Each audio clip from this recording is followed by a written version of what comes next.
أعوذ بالله من الشيطان الرجيم. بسم الله الرحمن الرحيم. الله نور السماوات والأرض مثل نوره كمشكاة فيها مصباح المصباح في زجاجة الزجاجة كأنها كوكب دري يوقد من شجرة مباركة. بسم الله الرحمن الرحيم. الحمد لله رب العالمين. الصلاة والسلام على سيد المرسلين وعلى آله وصحبه وسلم. மதிப்புக்குரிய சகோதரர்களே, ஜனாசாவுக்கான கடமைகளும் அந்த கடமைகளை எவ்வாறு செய்வது என்பது சம்பந்தமான ஒழுங்குகளையும் நாங்கள் இன்று பார்க்க போகின்றோம். இந்த பகுதியில் நாங்கள் ஒவ்வொரு பகுதிக்கும் விரிவான ஆதாரங்களை சொல்லவில்லை, அதுக்கு எங்களுக்கு நேரம் போதாமல் இருக்கும். சுருக்கமான ஆதாரங்களை மட்டும்தான் சொல்லிக் கொண்டு போவோம். ஆனாலும் ஷாஃபி மதுஹபினதும் ஏனைய மதுஹபுடைய இமாம்களின் கருத்துக்களையும் நாங்கள் இங்கே சொல்லிக் கொண்டு போவோம். சில வேளைகளில் எங்களுடைய நடைமுறைகளுக்கு மாற்றமானதாகவும் அல்லது நடைமுறையில் இல்லாத விஷயங்களும் கூட இங்கே சொல்லப்படும். அவற்றை நாங்கள் கவனமாக விளங்கிக் கொள்ள வேண்டும். இது குழப்புவதற்காக செய்கின்ற வேலை அல்ல. ஆனால் கண்டிப்பாக முஸ்லீம்கள் தங்களுடைய மார்க்கத்தை, அதனுடைய சட்டத்திட்டங்களை மிகவும் சரியாக புரிந்து கொள்ள வேண்டும் என்பதற்காகத்தான் நாங்கள் இவற்றை இங்கே நடாத்துகின்றோம். இது வெறுமனே கருத்து வேறுபாடுகளை சொல்லி பிரச்சனைகளை உருவாக்குவது அல்ல இதனுடைய நோக்கம்.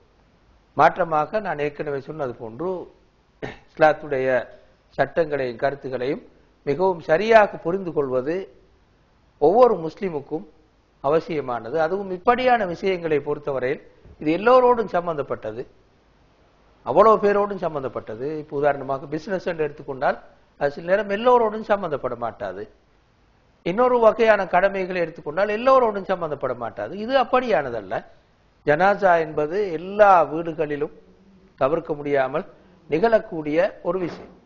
எனவே எல்லா முஸ்லீம்களுக்கும் இது பற்றிய ஒரு அளவான அறிவாவது இருப்பது அவசியமானது. அந்த வகையில் தான் நாங்கள் இதனை எங்களுடைய நேரத்துக்கு ஏற்ப ஆதாரங்களை சொல்லி விளக்குவதற்கு முயல்கின்றோம். முதலாவது, மரணத்தோடு சம்பந்தப்பட்ட நிறைய விஷயங்கள் காணப்படுகின்றன.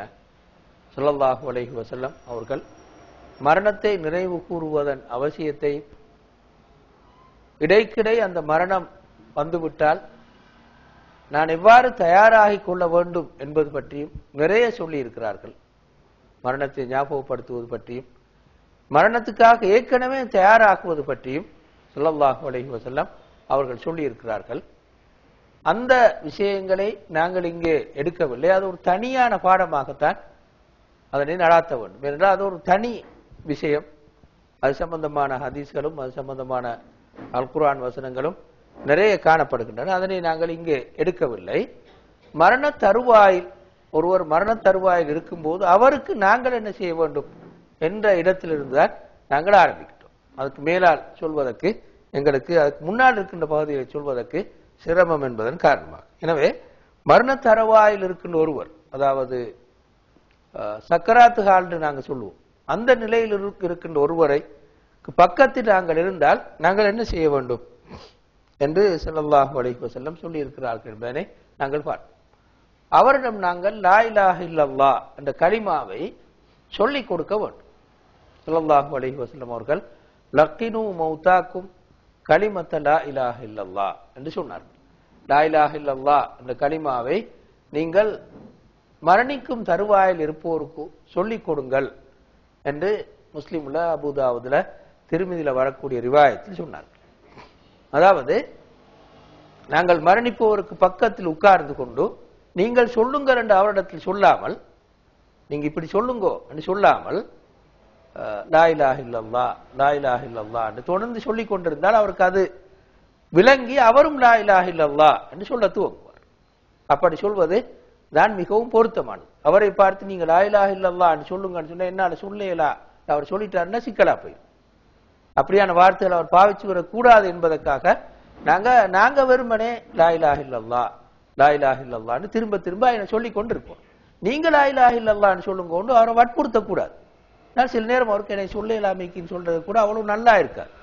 எனவே அந்த வகையில லா இலாஹ இல்லல்லாஹ்னு மட்டும் நாங்க சொல்லி கொண்டிருக்க வேண்டும். வேணுமாக்கு இருந்தா முஹம்மதுன் ரசூலுல்லாஹ் சேர்த்து சொல்லலாம், சொல்லாமலும் விடலாம். ரசூலுல்லாஹி ஸல்லல்லாஹு அலைஹி வஸல்லம் இவ்வளவுதான் சொன்னாங்க. லக்கினு மௌதாக்கும் கலிமத்த லா இலாஹ இல்லல்லாஹ் முஹம்மதுன் ரசூலுல்லாஹ் ரசூலுல்லாஹ் சொல்லல. ஆனா சொன்னா பிரச்சனை அல்ல. என்ன இங்க கருத்து என்றால் மரண தருவாயிட்டு ஈக்கிறவர் வேறொரு வேதனையில் ஈப்பார். நாங்க அவரை மிச்சம் கஷ்டப்படுத்துற மாதிரி சொல்ல போனோம் என்றால் சிக்கலாக போயிடும். அவர் சொல்றாராண்டு அவதானிச்சுட்டு இல்ல சொல்லுங்க நீங்க திரும்ப திரும்ப வற்புறுத்தினால் என்னை சொல்லலாமிக்கின்னு சொல்றது கூட அந்த நேரத்தில் பொருத்தமாக இருக்காது. அந்த வகையில லா இலாஹ இல்லல்லாஹ் என்று மட்டும் நாங்க சொல்லிக் கொண்டிருக்கிறதா பொருத்தமானது. இது முதலாவது விஷயம். இரண்டாவது, அவரை கிபிலாவை நோக்கி படுக்க வைத்து முடியுமான அளவுக்கு அவரை கிபிலாவை நோக்கி நாங்க படுக்க வைப்பது மிகவும் சிறந்தது. இது வாஜிபன் நினைச்சு கொள்ளாங்க, இது நல்ல இப்படி படுக்க வைக்கிறது சுன்னா மிகவும் சிறந்தது. இந்த ஹதீஸ் எங்களை சொல் ரசூலுல்லாஹ் ஸல்லல்லாஹு அலைஹி வஸல்லம் அவர்கள் மதீனாவுக்கு வந்த போது ஏற்கனவே ஈமான் கொண்ட ஒரு பெரிய ஒரு சஹாபி பர்ரா இப்னு மஅரூர் என்ற சஹாபி. அப்ப ரசூலுல்லாஹ் மதீனாவுக்கு வந்தோன்னா அந்த சஹாபியை பத்தி கேட்டார். பர்ரா எங்க கேட்டார். அப்ப அங்கிருந்த அன்சாரிகள் என்னைய சஹாபாக்கள் சொன்னார்கள் அவர் மரணித்து போயிட்டாரு. மரணிக்கும் போது அவர் 1/3 தன்னுடைய சொத்தில் 1/3 உங்களுக்கு வசியத்து செய்யுமாறு உங்களுக்கு வசியத் செய்து விட்டு மரணித்து போனார்கள். மரண வேதனை வந்த போது சக்கராத்து ஹாலில் இருந்த போது கிபிலாவின் பக்கமாக என்ன திருப்பி வைங்கன்னு சொன்னார்கள். பர்ரா இப்னு மஅரூர் சொன்னார்கள் மரண வேதனை வந்த நேரத்தில் கிபிலாவின் பக்கம் திருப்பி வையுங்கள் என்று சொன்னார்கள். அப்ப ஸல்லல்லாஹு அலைஹி வஸல்லம் அதை கேட்டுவிட்டு சொன்னார்கள், அவர் பர்ரா இப்னு மஅரூர் இயற்கைக்கு ஏற்ப நடந்து கொண்டார். இயற்கைக்கு ஏற்ப நடந்து கொண்டார். அதுதான் ஒரு முஸ்லிமுடைய இயல்பு. மரணிக்கும் போது கிபிலாவின் பக்கம் திரும்புவதுதான் ஒரு முஸ்லிமுடைய இயல்பு. அந்த வகையில் அவர் இயற்கைக்கு ஏற்ப நடந்து கொண்டார். அவர் எனக்கு வசியத்து சொன்ன 1/3 சொத்தையும் அவருடைய பிள்ளைகளுக்கே நான் திருப்பி கொடுத்துட்டேன் என்று ஸல்லல்லாஹு அலைஹி வஸல்லம் அவர்கள் சொன்னார்கள். எனவே மரணித்ததன் பிறகு அந்த கிபிலாவை நோக்கி வைக்கிறது அல்ல, அப்படி வைக்கணும். அதுக்கு முந்தைய மரண தருவாயில் இருக்கும் போதே அப்படி திருப்புறதா மிகவும் சிறந்தது. அதுதான் இந்த ஹதீஸ் எங்களுக்கு காட்டும். மரண தருவாயில் இருக்கும் போதே அவர் நாங்க கிபிலாவின் பக்கம் திருப்புவது மிகச் சிறந்தது. எப்படி கிபிலாவின் பக்கம் திருப்புவது பாருங்க. இந்த ஹதீஸுக்கு விளக்கம் சொன்ன இமாம்கள் 2 வகையில சொன்னார்கள். ஒன்று சொன்னார்கள் தலையை சற்று உயர்த்தி கிபிலாவை நோக்க வைத்து அவர் படுக்கிற மாதிரியே படுக்க வைத்து தலையை மட்டும் கொஞ்சம் ஒரு தலவாணியோ ஏதோ வச்சு மேல உயர்த்தி தலையை அங்கு திருப்புறது, கிபிலாவின் பக்கம் திருப்புவது. அதோட பாதங்களையும் கால் பாதங்களையும் அப்படி கிபிலாவை நோக்கி திருப்பி எங்க பக்கம் கிபிலா இருக்குதோ அந்த பக்கம் நோக்கி திருப்பி வைப்பது. இது ஒரு முறை. இது ஒரு முறை. இன்னொரு முறை இமாம் நவவி சொல்ற இன்னொரு முறை வலது புறமாக சாய்த்து படுக்க வைத்து தலையை மட்டும் உயர்த்தி வைக்கிறதல்ல, தலையை மட்டும் உயர்த்தி கிபிலாவின் பக்கம் சார்த்துவது, திரும்ப வைப்பது, காலை மட்டும் கிபிலாவின் பக்கம் சாய்ப்பது, இது ஒரு முறை. இந்த முறையிலும் செய்யலாம். அதையும் விட சிறந்தது இமாம் நவவி சொல்ற மாதிரி வலது புறமாக அவரை முழுக்க திருப்பி படுக்க வைப்பது. அவர் முழு உடம்பை வலது புறமாக திருப்பி, அதாவது கிபிலா வலது புறமாக இருந்தால் வலது புறமாக திருப்பி படுக்க வைப்பது சிறந்தது. இதுதான் இமாம் நவவி சொல்றார். இதுதான் இமாம் ஷாஃபிஈ தெளிவாக குறிப்பிட்டு சொன்ன கருத்து. எனவே அந்த கருத்தை தான் மாலிகி ஹனஃபி மதுஹபும் பின்பற்றுகிறார்கள். எனவே இயன்ற அளவுக்கு நாங்க கிபிலாவின் பக்கம் முழு உடம்பையும் திருப்பி வைக்கிறது சிறந்தது. தலையும் காலை மட்டுமல்ல முழு உடம்பை திருப்பி வைப்பது சிறந்தது. அடுத்ததாக அவர் மரணித்ததன் பிறகு கண்கள் இரண்டையும் மூடி விடுவது. கண்கள் திரண்டு கொண்டிருந்தால் அதை மூடி விடுவது. இத ரசூலுல்லாஹ் ஸல்லல்லாஹு அலைஹி வஸல்லம் அவர்கள் இப்படி சொன்னார்கள். அபூ சலமா ரலியல்லாஹு அன்ஹு மரணித்ததன் பிறகு ஸல்லல்லாஹு அலைஹி வஸல்லம் அவர்கள் அவரிடத்தில் வந்தார்கள். வந்து பார்த்தால் அவருடைய கண்கள் திறந்து இருப்பது கண்டு அதனை மூடிவிட்டார்கள். பிறகு ரசூலுல்லாஹ் சொன்னார்கள், ஆன்மா கைப்பற்றப்படும் போது பார்வையும் அதனை தொடர், உயிர் கைப்பற்றப்படும் போது பார்வையும் அதை தொடர்ந்து போகும். அதுதான் கண்கள் சிறந்து இருப்பதற்கு காரணம் என்று ஸல்லல்லாஹு அலைஹி வஸல்லம் அவர்கள் அதை விளக்கி சொன்னார்கள். எனவே கண் அப்படி திறந்து கொண்டிருந்தால் அதை அவசரமாக மூடி விடுவது. அடுத்து நாங்க இந்த செய்ய வேண்டிய கடமை. அடுத்த ஆக முக்கியமான விஷயம்தான், நிறைய பேர் செய்யாத கவனத்தில் கொள்ளாத ஒரு விஷயம்தான், மரணித்தவரிடம் வந்தால் நாங்க என்ன செய்யணும்? இப்ப தொழுவிக்கொண்டும் இல்லை, இன்னும் தொழுவிக்கவும் இல்லை, குளிப்பாட்டவும் இல்லைன்னு வச்சுக்கொள்வோம், அல்லது குளிப்பாட்டி இருக்கிறாங்கன்னு வச்சுக்கொள்வோம். எப்படி இருந்தாலும் சரி, மரணித்தவர்கிட்ட நாங்க வந்தோம், இப்ப என்ன செய்யணும்? ஒன்று நல்லதை பேசுவோம், ரெண்டாவது துவா செய்யும். மரணித்தவருக்கு துவா செய்யும். அதாவது அந்த தொழுகையில துவா செய்யறாள் இங்க சொல்லவார். மரணித்தவருக்கு தொழுகையின் போது நாங்க துவாவதும் அந்த துவாவல் நாங்க மையத்தை பார்க்க போகணும். ஒருவர் மரணித்திருக்கிறார், நாங்க பார்க்க போகணும்.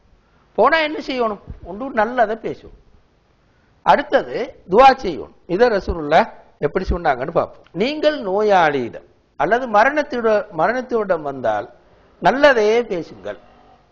கடுமையான நோயாளி நீங்க போறீங்க அல்லது மரணித்தவர் அவர்கிட்ட போனீங்கன்னா நல்லதையே பேசுங்கள். ஏனென்றால் நீங்கள் பேசுவதற்கு மலாயிக்கத்துகள் ஆமீன் என்று சொல்கிறார்கள். நீங்க என்ன பேசுறீங்களோ அதுக்கு மலாயிக்கத்துகளும் ஆமீன் சொல்றாங்க. எனவே மலாயிக்கத்தினுடைய ஆமீனை பெறணுமே. அப்படி இருந்து நீங்க நல்லதை பேசணும். மோசமானதை பேசினா, இவர் மூத்தான காலத்துல உயிரோடு இருக்கிற காலத்துல இப்படி இருந்தார் அப்படி இருந்தார், அவர் மோசமானதை பேசுறது நல்லது. அவரை பற்றிய நல்ல விஷயங்களை பேசுவது அல்லது துவா செய்வது, அவருக்காக துவா செய்வது. அப்ப மலாயிக்கத்துகளும் அதற்கு ஆமீன் சொல்வார்கள் என்று ஸல்லல்லாஹு அலைஹி வஸல்லம் அவர்கள் சொன்னார். இந்த துவா செய்யறது அரபுலான்னு சொல்லணும் மண்டு இல்லை. ஐநா இப்ப நாங்க தொழிலே என்ன தொழுகை ஒன்றும் செய்யல, நாங்க அந்த மரணத்தை விட்டு போய்க்கிறோம். இந்த நேரத்தில் நீங்க அரபுலான் துவா கேட்க கொண்டு இல்லை, அப்படியே நின்று கொண்டு மையத்தை பார்ப்பீங்க, பார்த்து கொண்டிருக்கும் போது துவாவையும் கேட்டு அப்படியே வார. இதைத்தான் இங்க சொல்றோம். இத ரசூலுல்லாஹ் ஸல்லல்லாஹு அலைஹி வஸல்லம் அவர்கள் மேலும் சொன்னார்கள். உம்மு சலமா ரலியல்லாஹு அன்ஹா ஒரு பொம்புல, அவட கணவன் அபூ சலமா மரணித்த போது ரசூலுல்லாஹ் இடத்துல வந்து சொன்னார்கள், அபூ சலமா மரணித்து விட்டார் என்று சொன்னார்கள். அப்ப ரசூலுல்லாஹி ஸல்லல்லாஹு அலைஹி வஸல்லம் அவர்கள் உம்மு சலமாவுக்கு இப்படி சொல்லிக் கொடுத்தார், இந்த துஆவை சொல்லிக் கொடுத்தார். அல்லாஹும்ம இக்ஃபிர்லி வலஹு வாகிப்னி மின்ஹு உக்பா ஹஸன.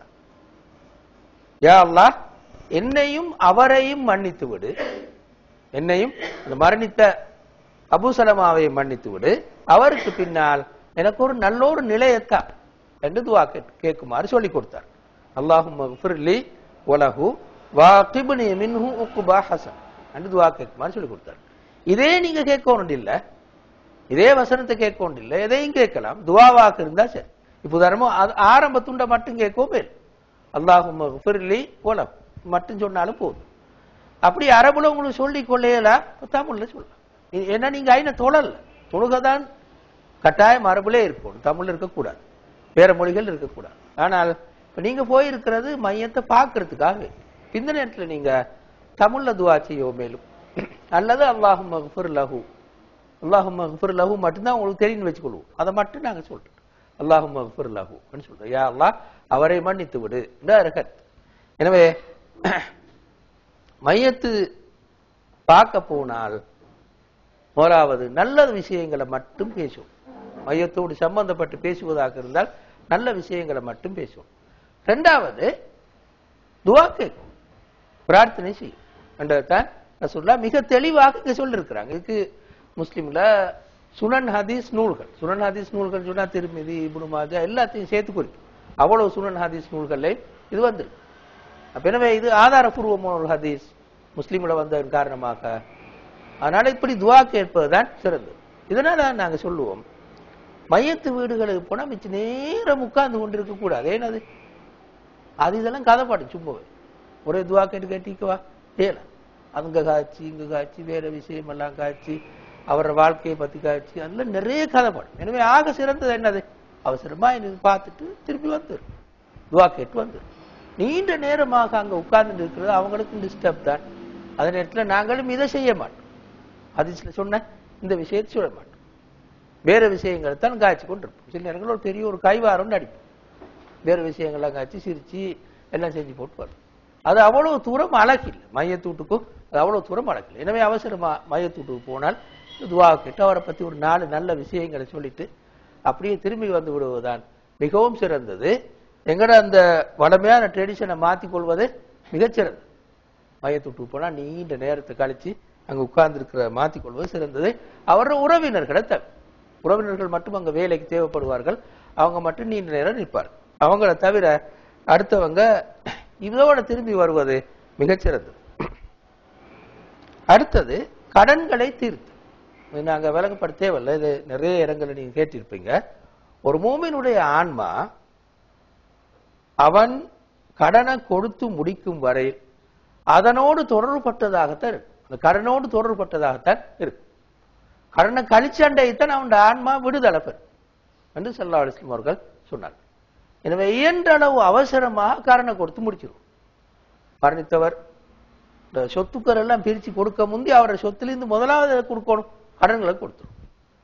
அவருக்கு சொத்துக்கள் இல்லாவிட்டால் பிள்ளைகளுக்கு பொறுப்பு இல்லாட்டி, பிள்ளைகளுக்கு கடமை அல்ல கடனை கொடுக்கிறது, பாப்பட கடனை கொடுக்கிறது பிள்ளைகளுக்கு கடமை இல்லை, ஆனா கொடுப்பது மிகச் சிறந்தது. இவ்வளவு காலம் வளர்த்துட்ட வாப்பதானே, எனவே கொடுப்பதுதான் மிகவும் சிறந்தது. பெரிய ஒரு இந்த சேவைய பெரிய ஒரு இபாதத்தை வாப்பாக்கு செஞ்சதாக அதா அல்லது உம்மக்கு செஞ்சதாக அதா. எனவே கடமை அல்லாவிட்டாலும் தண்ட உறவினர்கள கடனை கொடுப்பது மிகவும் சிறந்தது. இரண்டு அவர் கபூர்ல அழகாக வாழுவது. எனவே அந்த வகையில கடனை கொடுப்பது பிறருக்கு கடமை இல்லாவிட்டாலும் கொடுப்பதுதான் சிறந்தது. சொத்து இருந்தால் முதலாவது கடனைத்தான் கொடுக்கும், அது பிறகு மற்ற சொத்தை பிரிக்கிற விஷயங்களுக்கு வரும். எனவே அந்த வகையில கடனை கொடுப்பது அடுத்த விஷயம். அடுத்தது இனி நாங்க வருவோம் மையத்தை தயார்படுத்துதல். எப்படி மையத்தை தயார்படுத்துற நாங்க பார்ப்போம். முதலாவது நாங்க விலகிக் கொள்ள வேண்டிய ஒரு முக்கியமான விஷயம் என்னென்றா, ஒரு மனித உடம்பில் சின்ன பகுதி ஒன்று எங்களுக்கு கிடைச்சு, ஒரு கால் துண்டு ஒன்று கிடைச்சு, ஒரு கையில் ஒரு சின்ன ஒரு துண்டு கிடைச்சு. அப்படி இருந்தாலும் கூட அதை குளிப்பாட்டி தொழுவிச்சு அடக்க செய்யும் என்றதான் சஹாபாக்கள் பெரும்பாலான கருத்து. இதுதான் இமாம் ஷாஃபி, அஹ்மத், இப்னு ஹஸம் போன்ற இமாம்களோட கருத்து வேறு. மாலிகி, ஹனஃபி மதஹபுல மட்டும் உடம்பின் அரைவாசி அதற்கு மேல் கிடைத்தால்தான் தொழுவிச்சு கபரிட்டு எல்லாம் செஞ்சு அடக்கம்.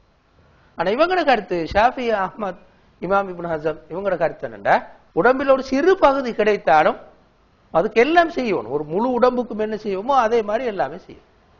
அதாவது என்ன இங்க சொல்ல வாரோம்னா, மனிதனுக்கு ஒரு மரியாதை இருக்கு, மனிதனுக்கு ஒரு கண்ணியம், ஒரு மரியாதை அல்லாஹ்விடத்தில் இருக்கு, எங்களுக்கு தெரியும் இருக்கு.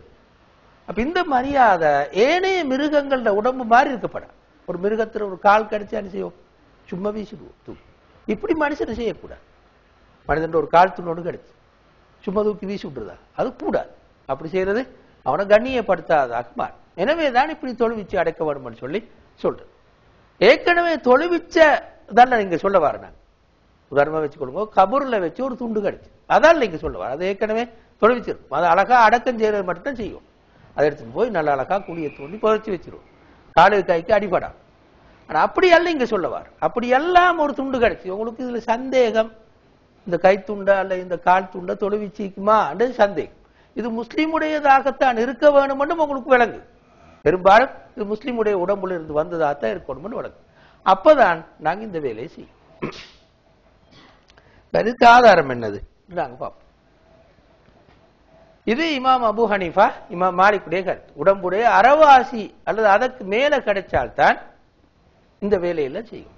கபனிடுறது, தொழுவிக்கிறது, குளிப்பாட்டுறது எல்லாம் செய்ய வேணும்.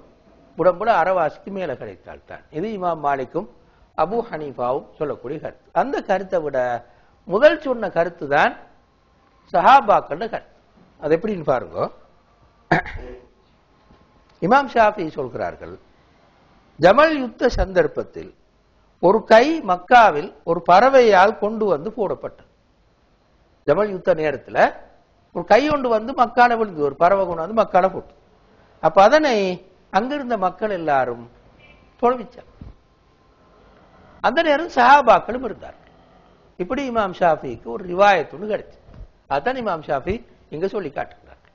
எனவே அந்த வகையில இது ஒரு ஆதாரம். அடுத்தது இமாம் அஹ்மத் சொல்ற ஆதாரம். அவருடைய ஹதீஸ் கிரந்தத்துல இமாம் அஹ்மத் சொல்ற ஆதாரம். இமாம் அஹ்மத் அவர்கள் தங்களோட ஹதீஸ் கிரந்தத்தில் சொல்லக்கூடிய இன்னொரு ஆதாரம், அபு அய்யூபுல் அன்சாரி ரலியல்லாஹு அன்ஹு அவர்கள் ஒரு மனிதண்ட காலை கண்டெடுத்து அந்த காலுக்காக வேண்டி எல்லாம் செய்து தொழுவித்தார்கள். அதே மாதிரி உமர் இப்னுல் கத்தாப் ரலியல்லாஹு அன்ஹு அவர்கள் மனிதண்ட எலும்பு ஒன்று தெரிஞ்சு இந்த எலும்புகளுக்கும் இதே வேலையை செய்தார்கள். குளிப்பாட்டி தொழுவிச்சு எல்லாம் செய்து அடக்கம் செய்தார்கள். இந்த ஆதாரங்களை வைத்துதான் ஷாஃபி மதுஹபிலையும் ஹம்பலி மதுஹபிலையும் மனித உடம்பின் எந்த பகுதி கிடைத்தாலும், ஒரு சின்ன ஒரு பகுதி கிடைத்தாலும் தொழுவிச்சில்ல உறுதியாக இருந்தால் இதை நாங்கள் செய்வோம். அல்லது தொழுவிச்சில்லன்னு சந்தேகமாக இருந்தாலும் நாங்கள் இது செய்வோம். தொழிற்சல் உறுதியாக இருந்தால் மட்டும்தான் அடக்கத்தை மட்டும் செய்யும் என்றதைத்தான் இங்க நாங்கள் காட்டுறோம். இதுதான் உறுதியான கருத்து ஹனஃபி மாலிகி மதுஹபுல்ல சொல்றதை விடு. அடுத்தது குளிப்பாட்டல் நாங்க வரும். குளிப்பாற்றுறதுல முதலாவது விஷயம் என்னென்றா, குளிப்பாட்ட செல்பவர்கள் மிகவும் நம்பிக்கைக்குரியவராக இருக்க வேண்டும். அப்படின்னா என்ன கருத்து? குளிப்பாட்டுபவர் அந்த குளிப்பாற்ற அந்த உடம்பை பார்த்துட்டு வந்து அது பற்றி வெளியில கதைக்காதவராக இருக்கும். சில இடங்கள்ல உடம்புல கொஞ்சம் அங்கிஞ்சிக்கு என்னவா இருக்கும், அதை வைத்து வெளியில வந்து கதைக்காதவராக அவர் இருக்க வேண்டும். உடம்புல காணப்படுற குறைபாடுகள், மௌத்தானத்துக்கு பிறகு உடம்புல காணப்படுற குறைபாடுகள் உண்மையில எதையும் காட்டாது. நல்லவர் கெட்டவர் அதை வச்சு தீர்மானிக்கிறது இல்லை. என்றாலும் மனிதர்களுக்கு அப்படி வழங்குறதில்ல. மனிதர்கள் அதை வச்சு வெளியில காய்ச்சி விடுவார். காய்ச்சல் அது ஊர்ல அவரை பத்தி ஒரு மோசமான அபிப்பிராயம் பரவுறதுக்கு காரணமாக அமையும். எனவே என்ன செய்யக்கூடாது என்றால், குளிப்பாற்றுவர் உண்மையாக வெளியில கதைக்க கூடாது. அதுக்கு மையத்தை சேர்ந்தவர்கள் என்ன செய்ய வேண்டும்? நம்பிக்கையானவர்களை மட்டும்தான் குளிப்பாட்டுவதற்காக எடுக்க வேண்டும். இதுதான் ஸல்லல்லாஹு அலைஹி வஸல்லம் அவர்கள் யார் ஒரு முஸ்லிமுடைய குறைகளை மறைக்கின்றாரோ அல்லாஹு தஆலா அவர் குறைகளை மறுமையில மறைத்து விடுவார். அப்பதான் ஒரு மிகப்பெரிய ஒரு பாக்கியம். உலகத்துல யாரு அது குறை, இது உயிரோடு இருக்கிற முஸ்லிமையும் குறிக்கும், மௌத்தாயின முஸ்லிமையும் குறிக்கும். உலகத்துல ஒரு முஸ்லிமுடைய குறை எனக்கு விளங்க வருது, உயிரோடு இருக்கிற ஒரு முஸ்லிமுடைய குறை எனக்கு விளங்க வருது. நான் அதை பகிரங்கப்படுத்தி எல்லார்ட்டையும் சொல்லி தெரியாம மறைத்து விட்டால் அல்லாஹ் ஏண்ட குறைகளை மறுமையில மறைப்பார். அதான தேவை. மறுமையில குறைகளை மறைக்கிறதா எங்களுக்கு தேவை. அதே போலதான் மரணித்த ஒரு முஸ்லிமும் அதே போல ரசூலுல்லாஹ் இங்க பொதுவாகத்தான் சொன்னார், மன் சத்தர முஸ்லிமன் சத்தரஹுல்லாஹு யௌமல் கியாம். மன் சத்தர முஸ்லிமன், அது முஸ்லிம் மௌத்தாயிர முஸ்லிமானு சரி, உயிரோடு இருக்கிற முஸ்லிமானு சரி, அந்த குறைகளை மறைத்தால் அல்லாஹு தஆலா மறுமையில் அவனுடைய குறைகளை மறைப்பான் என்று ஸல்லல்லாஹு அலைஹி வஸல்லம் அவர்கள் சொன்னார்கள். இது புகாரில முஸ்லிம்ல வரக்கூடிய ஒரு ஆதாரபூர்வமான ஹதீஸ். எனவே இந்த வகையில நம்பிக்கையான ஒருவர் தான் குளிப்பாட்டுவதற்கு வர வேண்டும். அடுத்து நாங்க பார்ப்போம், குளிப்பாட்டும் போது வலது புறம் இருந்து ஆரம்பிக்கவும் உளுவின் உறுப்புகள் இருந்து ஆரம்பிக்கவும். வலது புறமாகவும் ஆரம்பிக்கணும், உதூட உறுப்புகள் இருந்து ஆரம்பிக்க வேண்டும். அப்படின்னா உழு செய்து விட வேண்டும் என்று கருத்து. வலது புறமாக ஆரம்பித்து உழு செய்து விட்டு திரும்ப குளிப்பாட தொடங்கும். இதைத்தான் ஸல்லல்லாஹு அலைஹி வஸல்லம் சொல்லி இருக்காரு. இது ஒரு ஹதீஸ், நாங்க அப்படியே போட்டிருக்கிற ஹதீஸ் தான் புகாரில முஸ்லிம்ல சுனன் ஹதீஸ் கிரந்தங்கள்ல வர ஒரு ஹதீஸ். எனவே குளிப்பாட்டுபவர் இந்த அமைப்புல குளிப்பாட்டுவதுதான் மிகவும் சிறந்தது. அடுத்தது, வயிற்றை ஓரளவு ஊண்டி, கொஞ்சம் ஓரளவு பாரமாக ஊண்டி அழுக்குகளை நீக்குவதற்கு முயற்சி செய்ய வேண்டும். அதே மாதிரி ஏனைய அழுக்குகளை நீக்குவதற்கு முயற்சி செய்ய வேண்டும். இது அடுத்ததாக அவர் செய்ய வேண்டிய வேலை, அல்லது அதனோடு சேர்த்து செய்ய வேண்டிய வேலை. குளிப்பாட்டும் போது எத்தனை தடவை குளிப்பாட்ட வேணும்? ஸல்லல்லாஹு அலைஹி வஸல்லம் அவர்கள் நாங்க மேல சொன்ன ஹதீஸ்ல தொடராக சொல்லி இருக்கிறார்கள். 3 முறை அல்லது 5 முறை அல்லது 7 முறை, இப்படி ஒற்றைப்பட குறிப்பாட்டும். அதுக்கு மேலேயும் குறிப்பாட்டலாம், 7 முறைக்கு மேலேயும் குறிப்பாட்டலாம். தேவை ஏற்பட்டால் மட்டும் 3 முறை 5 முறை 7 முறை 9 முறை 11 முறை அப்படியெல்லாம் இந்த குளிப்பாட்டலாம். தேவை ஏற்பட்டால் மட்டும், சும்மா தண்ணியை வீணாக்கி கொட்டி கொண்டிருக்கிறதல்ல, தேவை இருக்கிறது என்று கண்டா மட்டும். சில நேரங்களில் அழுக்குகளை போக்குறதுக்கு அப்படி குளிப்பாட்ட வேண்டிய தேவை இருக்கு. எனவே அந்த தேவையின் காரணமாக இப்படி கூட்டிக் கொள்ளவும் மேலும். ஆனால் ஒற்றைப்பட அமைவதுதான் சிறந்தது என்று ஸல்லல்லாஹு அலைஹி வஸல்லம் அவர்கள் சொன்னார்கள். இதுக்கு எதையும் பாவிக்கலாம், தவறுக்காரத்தை பாவிக்கலாம், வேற என்னவும் பாவிக்கலாம், சுடு தண்ணியை பாவிக்கலாம், குளிர் தண்ணியை பாவிக்கலாம். இப்படி எதை பாவிக்கணும் கட்டாயம் வாஜிபோ அப்படின்னு ஒன்று இல்லை, எதையும் பாவிக்கலாம். சவுக்காரத்தையும் வேற பொருட்களை பாவிக்கிறோம். ரசூலுல்லாஹி ஸல்லல்லாஹு அலைஹி வஸல்லம் இழந்த இலைகளை பாவிச்சிருக்கிறார். எங்களுக்கு நீ அந்த இழந்த இலைகளை இங்க தேட கஷ்டம். ஸல்லல்லாஹு அலைஹி வஸல்லம் அவர்கள் இழந்த இலைகளை அந்த தண்ணியில போட்டு சூடாக்கி உடம்ப கழுவி இருக்கிறார். எனவே அப்படியெல்லாம் எங்களுக்கு செய்ய முடியாவிட்டால் எங்களுக்கு இருக்கிற இதுகளை பயன்படுத்தி நாங்கள் குளிப்பாட்டலாம். அடுத்தது, பெண்ணாக இருந்தால் முடிய அவிழ்த்து விட வேண்டும். அவிழ்த்து விட்டதன் பின்னர் தான் குளிப்பாட்ட வேண்டும். குளிப்பாட்டிய பிறகு திரும்பவும் பழைய மாதிரியே முடியை கட்டி விட வேண்டும். குளிப்பாட்டுறதுக்கு முந்தியோ அல்லது குளிப்பாட்டும் போதோ பிறகோ உடம்புல எதையும் நீக்க முயலக்கூடாது. நகம் வெட்டி விடுறது அல்லது முடிய கடைந்து விடுறது இப்படி எதையுமே செய்யக்கூடாது. அப்படியே இருக்கின்றது போலவே அவரை அடக்க வேண்டும். இந்த வேலைகள் ஒன்றையும் அவரு செய்ய, நகம் வளர்ந்திருந்தாலும் முடி வளர்ந்திருந்தாலும் இது ஒன்றையும் செய்ய போகக்கூடாது. அவர் இருக்கிற மாதிரியே அடக்க வேண்டும். இதுதான் மிக பெரும்பாலான இமாம்கள் கருத்து. மிக அதிகமான இமாம்கள் இந்த கருத்து தான் சொல்லி இருக்கிறார்கள். அடுத்த விஷயம், தண்ணீர் இல்லாத போது அல்லது உடம்பு குளிப்பாற்று நிலையில இல்லாத போது தயமம் செய்ய வேண்டும். உடம்பு குளிப்பாட்டேல அப்படி அந்த நிலைமை இருக்கு. உதாரணமாக அவளுக்கு வானம்னு சொல்லிருக்கு. இந்த ஹாஸ்பிட்டலில் வார நேரத்தில் இது அவளுக்காக சில முக்கியமான தவிர்க்க முடியாத காரணங்களுக்காக நீங்க கவனம் விலையும் கொள்ளணும். அதை என்ன சொல்ல வாரென்றால், மருத்துவ ரீதியான நியாயமான காரணத்துக்காக. அப்படியான காரணங்கள் இருந்தால் அப்ப நாங்க என்ன செய்வோம், உடம்புக்கு தயமம் மட்டும் செஞ்சு வேறொன்றும் செய்யறது இல்லை. அத குளிப்பாட்டுறதுக்கு எடுத்து வச்சு குளிப்பாட்ட வளம் போனால் உடம்பு சிதை அந்த பாடு, அல்லது வேற காரணங்கள் இருக்காது. உதாரணமாக நோய் பரவும் இந்த காரணம் இருக்கு, வேற என்னவா காரணம் இருக்கு. அப்ப நாங்க என்ன செய்வோம், தயமம் மட்டும் செஞ்சுட்டு அப்படியே மூடி அடக்கி விட்டோம். அப்ப இது ஒன்று தண்ணி இல்லாவிட்டால் அல்லது உடம்பு குளிப்பாட்டுவதற்கான நிலையில இல்லாவிட்டால் தயமம் மட்டும் செய்வோம். அதே போல இன்னொரு நிலைமையும் வரையும், பெண் ஒருவர் மரணித்திருக்கிறார், குளிப்பாட்டுவதற்கு ஆண்கள் ஒருத்தரும் இல்லை, இந்த பெண்கள் யாரும் இல்லை, குளிப்பாட்டுவதற்கு பெண்கள் யாரும் இல்லை. இந்த நேரத்திலேயும் அதே மாதிரி ஆணொருவர் மரணித்து விட்டார், குளிப்பாட்டுவதற்கு ஆண்கள் யாரும் இல்லை. இந்த நேரத்திலையும் தயமம் செய்யும். அந்நிய பெண் ஒரு ஆணுக்கு பார்க்க முடியாது, வந்த வகையில வேற ஒருத்தர் பெண்கள் தான் குளிப்பாட்ட வேண்டும் பெண்ணை, ஆனா பெண்கள் இல்லை. ஆனா ஆண்கள் தான் குளிப்பாட்ட வேண்டும், ஆனா ஆண்கள் இல்லை. இந்த நேரத்திலேயும் ஏற்கனவே சொன்னது போல தயமம் செய்ய வேண்டும். இந்த சந்தர்ப்பம் மிச்சம் அருமைதான், குறைவு. அப்படி ஏற்பட்டால் தயமம் செய்ய வேண்டும். அடுத்து நாங்க வருவோம். இவ்வளவுதான் குளிப்பாட்டுற விஷயம். இதுல வேற பெரிசாக வேற ஒன்றுமே இல்லை. வளையிலிருந்து ஆரம்பிச்சு ஒளி செய்து போட்டு குளிப்பாட்டு, எவ்வாறு ஒரு மனுஷனை நாங்க குளிப்பாட்டுவோமோ அதே மாதிரி குளிப்பாட்டி முடிக்கணும். அது 3 முறை 5 முறை 7 முறை 9 முறை எப்படியும் இருக்கு. குளிப்பாட்டுல வேற ஒரு விஷயமும் இல்லை. எனவே குளிப்பாட்டுறதை பத்தி பெரிய ஒரு பயத்தோடு யோசிக்க வேண்டிய அவசியம் ஒன்றும் இல்லை. இப்படி குளிப்பாட்டி போட்டு வந்துடலாம். அடுத்த விஷயம் கஃனிடுதல். கஃனிடுதல் ஒரு புடவையாலேயாவது முழுக்க உடம்பை மறைப்பதுதான் வாஜிப். அவ்வளவுதான் வாஜிப்.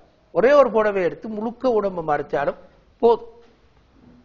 ஆனா சுன்னத்தல்ல, வசதி இல்லாவிட்டால் வேற வழி இல்லாவிட்டால் இப்படி செஞ்சாலும் போதும். அது ஒரு ஃபர்து கிஃபாயா, அதோட கடமை முடிஞ்சிடும். ஆனா சிறந்த முறையில் கஃன் செய்யல, அது உண்மைதான். இப்படி செஞ்சால் நல்ல முறையில கஃன் செய்யலன்னு கருத்து. வேற வழி இல்லாவிட்டால் இப்படியாவது செய்யணும்னு சொல்றதான் இதுல போடும். ஆனா நல்ல முறையில எப்படி கஃன் செய்யணும் அத ரசூலுல்லாஹ் ஸல்லல்லாஹு அலைஹி வஸல்லம் எப்படி சொன்னார்கள் பார்ப்போம்.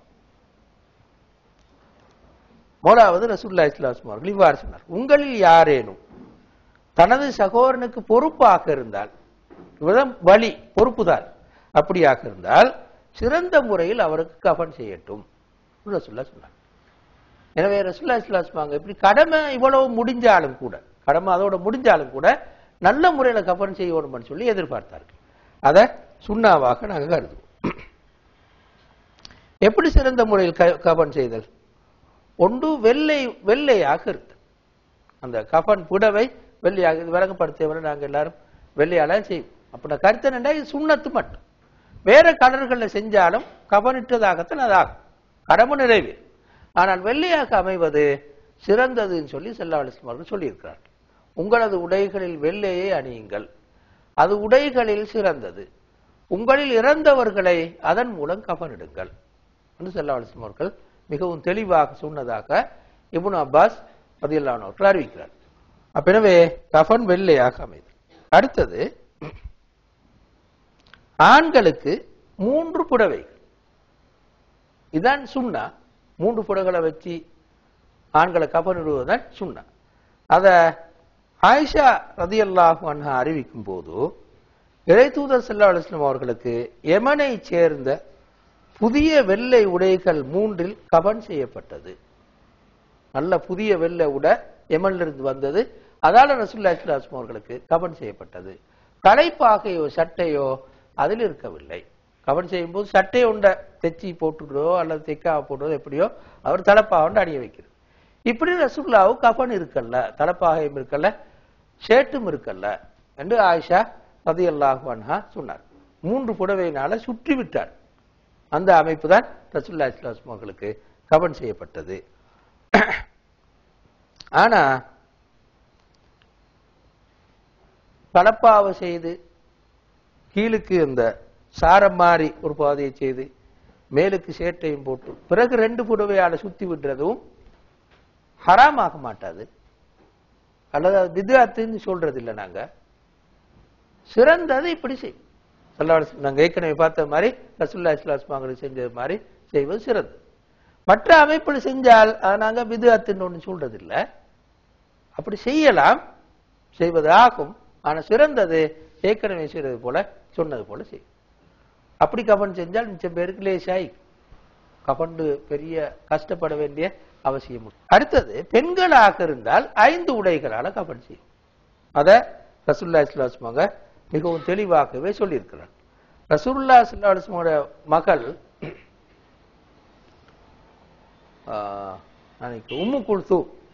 உம்மு குல்சூம் ரலியல்லாஹு அன்ஹா மரணித்த நேரத்தில் அவங்களுக்கு கஃன் செய்யற அமைப்பை ரசூலுல்லாஹ் சொல்லி கொடுத்தார்.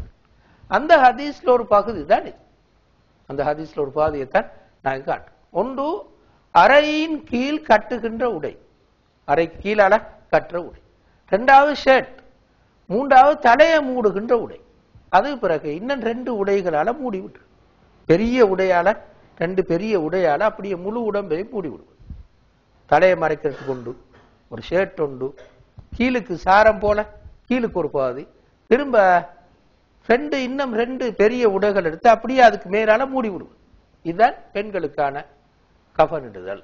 ஸல்லல்லாஹு அலைஹி வஸல்லம் அவர்கள் தன் மகளுக்கு கஃன் செய்யும் போது கஃன் செய்த பெண்களுக்கு இதை சொல்லி கொடுத்தார்.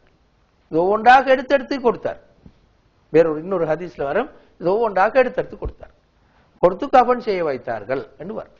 இது முஸ்னத் அஹ்மதுல அபூதாவுதுல வரக்கூடிய ஒரு ரிவாயத். எனவே பெண்களுக்கு மட்டும் ஆண்களை விட வித்தியாசமான ஒரு அமைப்பை வேணுமாறு ஸல்லல்லாஹு அலைஹி வஸல்லம் அவர்கள் தெளிவாகவே சொல்லி இருக்கிறார்கள் என்று நாங்கள் பார்க்கிறோம். அடுத்து நாங்கள் வருவோம் மையத்து தொழுகை. முதலாவது மையத்து தொழுகை ஃபர்து கிஃபாயா, அதாவது எல்லாரும் கண்டிப்பாக வாஜிபாக தொழணும் இல்லை, குறிப்பிட்ட ஒரு தொகையினர் தொழுதால் அது போதுமானது என்றதான் ஃபர்து கிஃபாயான்னு சொல்லுவோம். இந்த மையத்து தொழுகைக்கான ருக்கூன் என்னது? ருக்கூன்டா இது இல்லாவிட்டால் நிறைவேறாது, அதான் பொருள்.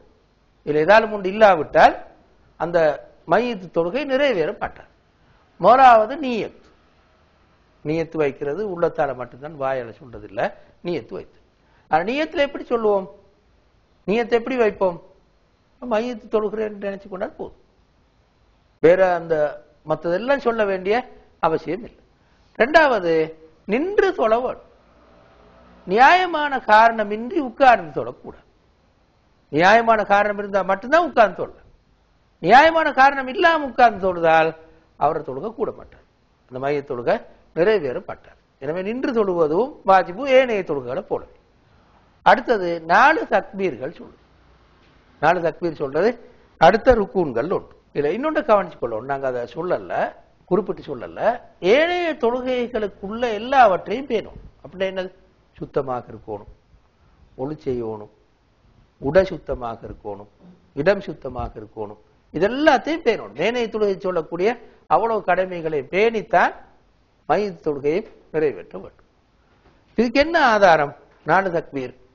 ரசூலுல்லாஹி ஸல்லல்லாஹு அலைஹி வஸல்லம் அவர்கள் நஜ்ஜாஷிக்காக தொழும்போது, நஜ்ஜாஷின்னு சொல்றது ஹபஷா மன்னன், அவர் இஸ்லாம் தழுவினார். ஆனால் ரசூலுல்லாஹி ஸல்லல்லாஹு அலைஹி வஸல்லம் அவர்கள் வர கிடைக்கல, அவர் அங்க மரணித்தார், அந்த நாட்டிலே ஹபஷாவிலே மரணித்தார். நஜ்ஜாஷி மரித்தது கேள்விப்பட்டதன் பிறகு ஸல்லல்லாஹு அலைஹி வஸல்லம் அவருக்காக மதீனாவிலிருந்து தொழுதார். இப்ப நஜ்ஜாஷியுடைய மையத்து வரல, அது அங்கதான் இருக்குது. ரசூலுல்லாஹி ஸல்லல்லாஹு அலைஹி வஸல்லம் மதீனாவில் வைத்து சஹாபாக்கள் நிப்பாட்டி வைத்து அவர்கள் தொழுவித்தார்கள். அவ்வாறு தொழுவிக்கும் போது 4 தக்பீர்கள் சொன்னார்கள் என்று ஜாபிர் ரலியல்லாஹு அன்ஹு அறிவிக்கிறார். அடுத்தது இன்னொரு பரவலா பேசிப்பட்ட ஒரு பிரச்சனை தான், ஒவ்வொரு தக்பீரின் போதும் கையை தூக்கி உயர்த்தி கட்ட வேணுமா? அல்லாஹு அக்பர், மறுபடியும் திரும்பவும் அல்லாஹு அக்பர் கையை தூக்கணுமா? 3ஆம் முறை 4ஆம் முறை தூக்கி கட்டணுமா என்றதுல 2 அபிப்பிராயங்கள் இருக்கு. ஒரு அபிப்பிராயம் தூக்கி கட்டணும், ஒவ்வொரு முறையும் தூக்கி தூக்கி கட்டும், இது ஒரு அபிப்பிராயம். இது யார் அபிப்பிராயம் என்றா இப்னு உமர் ரலியல்லாஹு அன்ஹு. உமர் இப்னு அப்துல் அசீஸ் யாருன்னு உங்களுக்கு தெரியும், சொல்ல வேண்டிய அவசியம் இல்லை. உமர் இப்னு அப்துல் அசீஸ் உடைய கருத்து. அத்தா இப்னு அபி ரபாஹ் சொல்லி ஒரு தாபி இருந்தார், அவருடைய கருத்து. சாலிம் என்று ஒரு தாபி இருந்தார், அவருடைய கருத்து. இமாம் ஜுஹ்ரி உடைய கருத்து, இமாம் ஷாஃபி உடைய கருத்து, இமாம் அஹ்மது உடைய கருத்து. எனவே இதுவும் ஒரு பாரமான அறிஞர்கள்ட கருத்து, முழுக்க முழுக்க பிலான்னு சொல்லி சொல்றது இல்ல. உமர் இப்னு அப்துல் அசீஸ் உங்களுக்கு தெரியும் யாருன்னு சொல்லி, 5வது நேரு வழிபற்ற கலீஃபாக்கள் ஒருவர் சொல்லுவோம். இப்னு உமர் மாணவர், ஒரு பெரிய ஒரு சட்ட அறிஞராக இருந்தவர். அவர கருத்தும் கையை தூக்கி கட்டணும்னு சொல்றார். அதே மாதிரி இமாம் ஷாஃபில, இமாம் அஹ்மதுல, இப்னு உமர்ல சஹாபி இப்னு உமர் அவர கருத்தும் இது. இன்னும் பலரும் இருக்கிறாங்க, நான் இது ஒரு சின்ன குரூப்பை மட்டும்தான் சொல்றேன். இமாம் சுஹ்ரி பெரிய ஒரு முஹத்திஸ், இமாம் மாலிக்குடைய ஆசிரியராக இருந்தவர், பெரிய ஒரு முஹத்திஸ். அவர கருத்தும் தூக்கி கட்டும், 4 முறை தூக்கி தூக்கி கட்டும். எனவே அதுவும் ஒரு பாரமான ஆதாரபூர்வமான கருத்து. இன்னொரு கருத்து இருக்குது, தூக்கி கட்ட வேண்டிய அவசியம் இல்லை, முதலாவது தக்பீரில் மட்டும் தூக்கி கட்டும். அப்படி கட்டிட்டு திரும்ப அல்லாஹு அக்பர்னு மட்டும் சொல்லணும், வாயால சொல்றதை மட்டும்தான் தூக்கி கட்டுறது. இது இன்னொரு சாரார கருத்து. இது ஹனஃபி மதஹ்புடைய கருத்து. இமாம் சுஃபியான் சௌரி என்று ஒரு இமாம் இருந்தார்கள், ஒரு தாபீன், அவருடைய கருத்து. இதுவும் இன்னொரு அபிப்பிராயம். அப்ப சண்டை பிடிச்சு கொண்டது கொண்டுமே இல்லை, 2 அபிப்பிராயங்களும் இஸ்லாமிய சட்டத்தில் இருக்கு. ஹனஃபி மதஹ்புடைய அபிப்பிராயம் தான் இமாம் சுஃபியான் சௌரி என்ற இமாமுடைய அபிப்பிராயம். இது சம்பந்தமாக வந்த ஹதீஸ்கள் ஒன்றுமே பலமானது இல்லை, அதான் சிக்கல். உதாரணமாக ரசூலுல்லாஹ் தூக்கி கட்டவில்லை, தூக்கி கட்டினார்கள், இதை காட்டுறதுக்கு ஹதீஸ்கள் பலம் இல்லை. எனவேதான் இந்த சர்ச்சை வருது. ஹதீஸ் மிச்சம் பலமா இருந்து சர்ச்சை வராது. நான் அந்த ஹதீஸ் எல்லாம் எடுத்து உங்களுக்கு விளக்கப்படுத்த போட அது நீண்ட நேரம் எடுக்கும்ன்றதுனால ஹதீஸ் எடுக்க 2 அபிப்பிராயங்களையும் சொன்னேன். இந்த 2 அபிப்பிராயங்களும் இந்த இமாம்கள்ட்ட வருவதற்கு காரணமாது. முதல் அபிப்பிராயத்தை சொன்ன இமாம்கள் என்ன சொன்னாங்கன்னா, ஸல்லல்லாஹு அலைஹி வஸல்லம் அவர்கள் தொழுகையின் போது தூக்கி கட்டினார். ஒவ்வொரு மாறும் போதும், ஒவ்வொரு இதாக மாறும் போதும் அல்லாஹ் அக்பர் சொல்லி சொல்லித்தான் மாறிக்கொண்டு போனார். இது வேற வேற துண்டு என்றதுனால அல்லாஹு அக்பர் ஒரு பகுதி, மோலா அல்லாஹ் அக்பர், 2வது பகுதி இன்னொரு அல்லாஹ் அக்பர், 4 ரக்காத்துகள் போல 4 தக்பீர். எனவேதான் தனித்தனியை தூக்கி கட்டுறோம் சொன்னார். அடுத்தவர்கள் சொன்னார்கள், ரசூலுல்லாஹி ஸல்லல்லாஹு அலைஹி வஸல்லம் இந்த தொழுகையில, அதாவது ஜனாசா தொழுகையில ரக்காத்துகள் இல்லை, வேற வேற ரக்காத்துகள் இல்லை. எனவே இது ஏன் நாங்க அல்லாஹ் அக்பர் அல்லாஹ் அக்பர் சொல்லி கொண்டு போறோம்? ஒன்றிலிருந்து ஒன்று மாறுவதற்காக, மாறி மாறி போவதற்காகத்தான் அப்படி சொல்லி கொண்டு போறோம். இங்க மாறுறன்ற ஒன்று இல்லை, ஒரே நிலையில அவர் நிற்கிறார். எனவே தூக்கி கட்ட வேண்டிய அவசியம் இல்லைன்னு சொன்னார். இப்படி வாதாடினார்களே தவிர ஆதாரபூர்வமான ஹதீஸ்களை வச்சு பேசுறதுக்கு 2 பக்கத்துக்கும் பலமான ஆதாரமான ஹதீஸ்கள் இல்லை. எல்லா ஹதீஸும் சர்ச்சைக்குரிய ஹதீஸ் அல்லது எல்லோரும் ஏற்றுக்கொண்ட தாயிஃபான ஹதீஸ்கள், அப்படித்தான் தொடராக வந்தது. எனவே அந்த வகையில